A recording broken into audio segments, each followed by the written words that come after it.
ಶಾಸಕ ಮಿತ್ರರೇ ಹಾಗೂ ಮಾಧ್ಯಮದ ಎಲ್ಲ ಸ್ನೇಹಿತರೆ, ಈಗಾಗಲೇ ಡಾಕ್ಟರ್ ಅಜಯ್ ಸಿಂಗ್ ಅವರು ಹೇಳಿದಾಗೆ ನಾಳೆ ಕಲಬುರಗಿಗೆ ಮಾನ್ಯ ಮುಖ್ಯಮಂತ್ರಿಗಳು, ಉಪಮುಖ್ಯಮಂತ್ರಿಗಳು ಹಾಗೂ ನಮ್ಮೆಲ್ಲರ ನಾಯಕರಾದಂಥ ಶ್ರೀ ಮಲ್ಲಿಕಾರ್ಜುನ್ ಖರ್ಗೆ ಸಾಹೇಬರು ಮತ್ತು ಹಲವಾರು ಮಂತ್ರಿಗಳು ಕಲಬುರಗಿಗೆ ಬರ್ತಾ ಇದ್ದಾರೆ.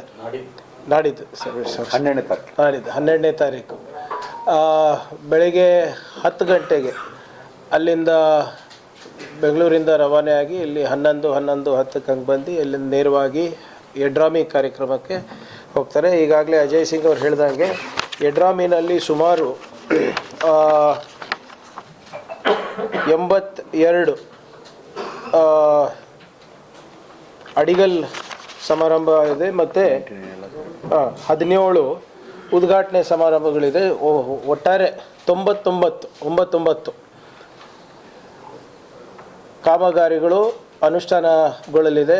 ಅದು ಟೋಟಲ್ ಅಮೌಂಟು 90,587.15 lakhs, ಅಂದರೆ ಸುಮಾರು 905 ಕೋಟಿ.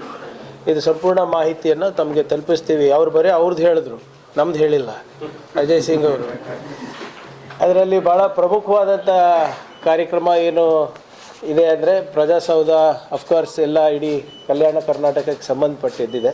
ಅದು ಹೊರತುಪಡಿಸಿ ಭಾಳ ವರ್ಷಗಳ ಬೇಡಿಕೆ ಏನಿತ್ತು ಅದು ಮಾನ್ಯ ಅಜಯ್ ಸಿಂಗ್ ಅವರು ಮತ್ತು ಅಲ್ಲಂ ಪ್ರಭು ಅವರೆಲ್ಲ ಫಾಲೋ ಅಪ್ ಮಾಡಿ ನಮ್ಮ ಸರ್ಕಾರದ ಅವಧಿಯಲ್ಲಿ ಜಲ್ ಜೀವನ್ ಮಿಷನ್ ಯೋಜನೆ ಅಡಿಯಲ್ಲಿ ಯಡ್ರಾಮಿ ತಾಲೂಕಿನ ಆಲೂರು 58 ಗ್ರಾಮಗಳು ಹಾಗೂ ಯಳವಾರ್ 22 ಗ್ರಾಮಗಳಿಗೆ ಬಹುಗ್ರಾಮ ಕುಡಿಯೋ ನೀರಿನ ಯೋಜನೆ ಮಲ್ಟಿ ವಿಲೇಜ್ ಸ್ಕೀಮ್ 265 ಕೋಟಿ.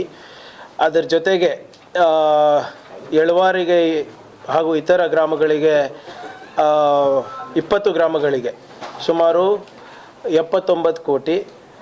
ಅದಾದಮೇಲೆ ಹಳ್ವಾರ್ ಗ್ರಾಮದ ಹತ್ತಿರ ಭೀಮಾ ನದಿಗೆ ಅಡ್ಡಲಾಗಿ ಬಂದರು ಸಹಿತ ಸೇತುವೆ ನಿರ್ಮಾಣ ಸುಮಾರು 130 ಕೋಟಿ ರೂಪಾಯಿ. ಮತ್ತು 35 ಕೋಟಿ ರೂಪಾಯಿಗೆ ನಿಮ್ಮ ಮದರಿ ಗ್ರಾಮದ ಹತ್ತಿರ ಭೀಮಾ ನದಿಗೆ ಅಡಿಲಾಗಿ ಅಣೆಕಟ್ಟನ್ನು 35 ಕೋಟಿ ರೂಪಾಯಿಗೆ ನಿರ್ಮಾಣವನ್ನು ಮಾಡ್ತಾಯಿದ್ದೀವಿ. ಇವೆಲ್ಲನೂ ಕಾರ್ಯಕ್ರಮ ಏನು ಯೋಜನೆಗಳಿದೆ ಅದನ್ನು ತಮ್ಮ ಹತ್ರ ತಲುಪಿಸ್ತೀವಿ. ಇವೆಲ್ಲನೂ ಕೂಡ ಕೊಲ್ಲೂರು ಬೀದ್ ಇರ್ಬೋದು, ನಿಮ್ಮ ನರಿಬೋಳೆ ಇರ್ಬೋದು, ಇವೆಲ್ಲನೂ ಕೂಡ ಭಾಳ ವರ್ಷದ ಬೇಡಿಕೆಯಾಗಿತ್ತು. ಇವಾಗ ಮಾನ್ಯ ಶಾಸಕರು ಅದನ್ನು ಭಾಳ ಕಾಳಜಿ ವಹಿಸಿ ಅದನ್ನು ಅನುಮೋದನೆ ಕೊಟ್ಟು ಅದಕ್ಕೆ ಬಜೆಟ್ ಇಡಿಸಿ ಅದನ್ನು ಕೂಡ ಆಗುತ್ತೆ. ಎಸ್ಪೆಷಲಿ ಮಲ್ಟಿ ವಿಲೇಜ್ ಸ್ಕೀಮ್ಗಳು ಯಾವುದಿತ್ತು ಅದು ಸಂಪೂರ್ಣ ಮಾಹಿತಿ ತಮಗೆ ತಲುಪಿಸ್ತೀವಿ. ಅದರ ಜೊತೆಗೆ ಸೇಡಮ್ನಲ್ಲಿ ಈಗಾಗಲೇ ಮಾನ್ಯ ಶರಣ್ ಪ್ರಕಾಶ್ ಅವರು ತಮಗೆ ನಿನ್ನೆ ಉದ್ದೇಶಿಸಿ ಮಾತನಾಡಿದ್ದಾರೆ. ಅವರು ಕೂಡ ಏನೇನು ಕಾಮಗಾರಿಗಳಂತ ಹೇಳಿದ್ದಾರೆ, ಅದರ ಸಂಪೂರ್ಣ ಮಾಹಿತಿ ತಮಗೆ ತಲುಪಿಸ್ತೀವಿ. ಸುಮಾರು 282 ಕಾಮಗಾರಿಗಳ ಅಡಿಗಲ್ಲನ್ನು ಮಾಡ್ತಾಯಿದ್ದೀವಿ. ಅದ್ರ ಮೊತ್ತ 57,968 ಲಕ್ಷ ರೂಪಾಯಿ. ಅದ್ರ ಜೊತೆಗೆ 362 ಕಾಮಗಾರಿಗಳ ಉದ್ಘಾಟನೆ ಆಗಲಿದೆ. ಅದರ ಮೊತ್ತ ದಯವಿಟ್ಟು ಕ್ಷಮಿಸಬೇಕು, 76 ಕಾಮಗಾರಿಗಳ ಉದ್ಘಾಟನೆ ಆಗಲಿದೆ. ಅದರ ಮೊತ್ತ 11,035 76 ವರ್ಕ್ಸ್ 11,035 lakhs. ಇದು ಇನಾಗ್ರೇಷನ್ನು. ಸೊ ಒಟ್ಟಾರೆ ಇನಾಗ್ರೇಷನ್ನು ಮತ್ತು ಅಡಿಗಲ್ ಸೇರಿ 368 ಕಾಮಗಾರಿಗಳು ಸುಮಾರು 690 ಕೋಟಿ ರೂಪಾಯಿ ವೆಚ್ಚದಲ್ಲಿ ನಿರ್ವಹಿಸಲಿದೆ. ಅದರಲ್ಲಿ ಪ್ರಮುಖ ಕಾಮಗಾರಿಗಳಂದರೆ ನಮ್ಮ ಸೇಡಂ ತಾಲೂಕಿನ ಬರಪೀಡಿತ ಪ್ರದೇಶಗಳಲ್ಲಿ ಕಾಚೂರು ಗ್ರಾಮ ಸಾಕಷ್ಟು ದಿನದಿಂದ ಬಳಲ್ತಾ ಇತ್ತು. ಅಲ್ಲಿ ಏತ ನೀರಾವರಿ ಯೋಜನೆಗೆ ಈಗ 82.5 ಕೋಟಿ ಮಾಡಿದ್ದೇವೆ. ಅದರ ಜೊತೆಗೆ ಬೀರ್ನಳ್ಳಿ ಗ್ರಾಮದಲ್ಲೂ ಕೂಡ ಏತ ನೀರಾವರಿ ಸುಮಾರು 90 ಕೋಟಿಗೆ ನಾವು ಪ್ರಸ್ತಾವವನ್ನು ಸಲ್ಲಿಸಿ ಅದನ್ನು ಕೂಡ ಅನುಮೋದನೆ ಆಗಿ ಅದನ್ನು ಕೂಡ ಅಡಿಗಲ್ಲನ್ನು ಮಾಡ್ತಾಯಿದ್ವಿ. ಮತ್ತು ಎಡ್ಡಳ್ಳಿ ಗ್ರಾಮದಲ್ಲಿ ನೀರಾವರಿಗೋಸ್ಕರ ಸುಮಾರು 67.3 ಕೋಟಿ ರೂಪಾಯಿಯನ್ನು ನಾವು ಕೊಟ್ಟಿದ್ದೀವಿ. ತರನಹಳ್ಳಿನಲ್ಲಿ 82.9 ಕೋಟಿ ವೆಚ್ಚದಲ್ಲಿ ನಾವು ಕಾಮಗಾರಿಗಳನ್ನ, ನೀರಾವರಿ ಕಾಮಗಾರಿಗಳನ್ನು, ಸೌಲಭ್ಯಗಳನ್ನು ಕಲ್ಪಿಸೋಕ್ಕೆ ನಾವು ಮಾಡ್ತಾ ಇದ್ದೀವಿ. ಹೀಗೆ ಹಲವಾರು ನಿಮ್ಮ PWDಯಿಂದ ಇರ್ಬೋದು, ನಿಮ್ಮ Maharashtra border to Andarki cross, Gadikeshava to Kodrambalpalli, ಇವೆಲ್ಲನೂ ಸಾಕಷ್ಟು ವಿವರವಾಗಿದೆ. ಇದೆಲ್ಲನೂ ಪ್ರಮುಖ ಕಾಮಗಾರಿಗಳನ್ನು ತಮಗೆ ತಲುಪಿಸ್ತೀವಿ. ಒಟ್ಟಾರೆ ಸೇಡಮ್ಮು ಮತ್ತು ಜೇವರ್ಗಿನಲ್ಲಿ ನಾಳೆ 12ನೇ ತಾರೀಕು ನಮ್ಮ ನಾಯಕರುಗಳೆಲ್ಲರೂ ಸೇರಿ ಸುಮಾರು 374 ಕಾಮಗಾರಿಗಳಿಗೆ ಅಡಿಗಲ್ಲನ್ನು ಹಾಕ್ತಾ ಇದ್ದಾರೆ. 83 ಕಾಮಗಾರಿಗಳ ಉದ್ಘಾಟನೆ ಇದೆ. ಒಟ್ಟಾರೆ 467 ಕಾಮಗಾರಿಗಳಿಗೆ ಸುಮಾರು 15,991.1 ಲಕ್ಷ ವೆಚ್ಚ ಆಗ್ತಾ ಇದೆ. ಸೊ ಆಲ್ಮೋಸ್ಟ್ 1,595 ಕ್ರೋರ್ಸ್ ವರ್ಕ್ ಇದು ಆಗ್ತಾ ಇದೆ. ನಮ್ಮ ಚಿತ್ತಾಪುರ ಕೂಡ ಇತ್ತು ಈ ಲಿಸ್ಟಲ್ಲಿ, ಆದರೆ ಮೊದಲನೇದಾಗಿ ಯಡ್ರಾಮಿ ಚಿತ್ತಾಪುರ್ ಇತ್ತು. ಆದರೆ 3 ಕಷ್ಟ ಆಗುತ್ತೆ ಅಂದ್ಬಿಟ್ಟು ಮತ್ತು ಸೇಡಮ್ನಲ್ಲಿ ನೀರಾವರಿ ಪ್ರಾಜೆಕ್ಟ್ಸ್ ಇರೋದ್ರಿಂದ ಎಲ್ಲನೂ ಕೊಡ್ತೀವಿ sir. Total 1,595 crores including Yadrami and Sedam, Jevargi ಮತಕ್ಷೇತ್ರ ಮತ್ತು ಸೇಡಮ್, ಇವೆಲ್ಲ ಕಾಮಗಾರಿಗಳ ಲಿಸ್ಟು ಕೊಟ್ಬಿಡ್ತೀವಿ ತಮಗೆ. ಸೊ ಇದು ಮೊದಲನೇದಾಗಿ. ಎರಡನೇದಾಗಿ ಭಾಳ ಪ್ರಮುಖವಾದಂಥ ಒಂದು ಪತ್ರಿಕಾ ಪ್ರಕಟಣೆಗಳು ಇದೂ ಕೂಡ ತಮಗೆ ಸಂಪೂರ್ಣ ಮಾಹಿತಿ ನಾವು ತಲುಪಿಸ್ತೀವಿ. ಈ 2025-26ನೇ ಸಾಲಿನ ಮುಂಗಾರು ಹಂಗಾಮಿನಲ್ಲಿ ಭಾರೀ ಮಳೆ ಹಾಗೂ ಪ್ರವಾಹದಿಂದ ಹಾನಿಯಾದ ಜಿಲ್ಲೆಯ ಕೃಷಿ ಮತ್ತು ತೋಟಗಾರಿಕೆ ಇಲಾಖೆ ಜಂಟಿ ಸಮೀಕ್ಷೆ ವರದಿಯಂತೆ ಒಟ್ಟು 3,24,000 ಹೆಕ್ಟೇರ್ ಹಾನಿಯಾಗಿರೋ ಪ್ರದೇಶ ಅಂತ ತಮಗೆಲ್ಲ ಮಾಹಿತಿ ಇದೆ. ಈಗಾಗಲೇ ಅದರ ಪೈಕಿ ಒಟ್ಟು 3,23,318 ರೈತರಿಗೆ ಪರಿಹಾರ ಆಗಲೇ ನೀಡಲಾಗಿದೆ.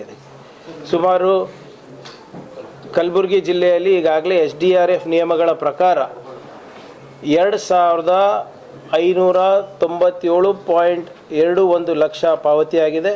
ಮತ್ತು ಕಲಬುರಗಿ ಜಿಲ್ಲೆಗೆ ದೊರಕಿರುವ ರಾಜ್ಯ ಸರ್ಕಾರ ಘೋಷಿಸಿದ ಹೆಚ್ಚುವರಿ ಇನ್ಪುಟ್ ಸಬ್ಸಿಡಿ, ಇಲ್ಲೇ ಮಾನ್ಯ ಮುಖ್ಯಮಂತ್ರಿಗಳು ಬಂದು ಪ್ರತಿ ಹೆಕ್ಟರಿಗೆ 8,500 ಅನ್ನು ಘೋಷಣೆ ಮಾಡಿದರು.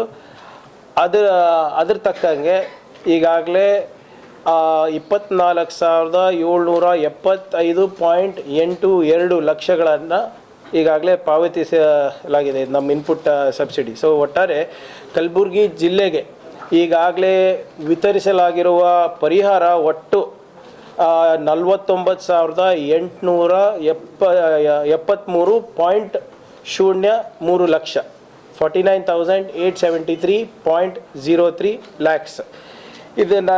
ಅದನ್ನು ಕೂಡ ಸಂಪೂರ್ಣ ಮಾಹಿತಿ ತಮಗೆ ನಾವು ಒದಗಿಸ್ತೀವಿ. ಮತ್ತು ವಿಶೇಷವಾಗಿ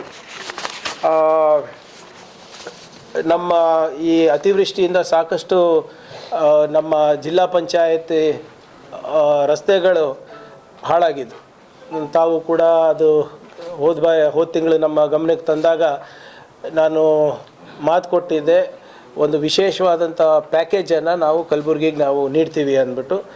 ಅದು ಮಾತು ಕೊಟ್ಟಂಗೆ ಈಗಾಗಲೇ ನಾವು ಸುಮಾರು 90 ಕಾಮಗಾರಿಗಳನ್ನು ನಾವು ತಗೊಂಡಿದ್ದೇವೆ.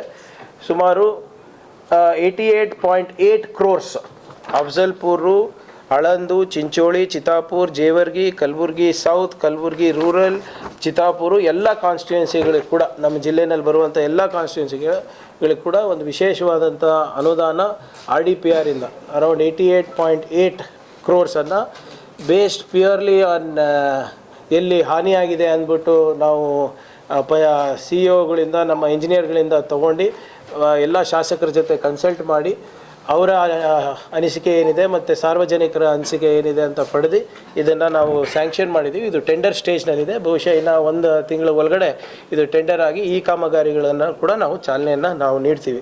ಸೊ ಒಟ್ಟಾರೆ ನಾವು ಏನು ಮಾತನ್ನು ಕೊಟ್ಟಿದ್ವಿ ನಮ್ಮ ಜಿಲ್ಲೆಯ ಜನರಿಗೆ, ಒಂದನೇದು ಇನ್ಪುಟ್ ಸಬ್ಸಿಡಿದಿರ್ಬೋದು, ಪರಿಹಾರದಿರ್ಬೋದು, ಅದರ ಜೊತೆಗೆ ಏನು ವಿಶೇಷವಾದಂಥ ಒಂದು ಪ್ಯಾಕೇಜ್ ನಮ್ಮ ಸರ್ಕಾರದ ವತಿಯಿಂದ ನಾವು ಮಾಡ್ತೀವಿ ಅಂತ ನಾವು ಹೇಳಿದ್ವಿ.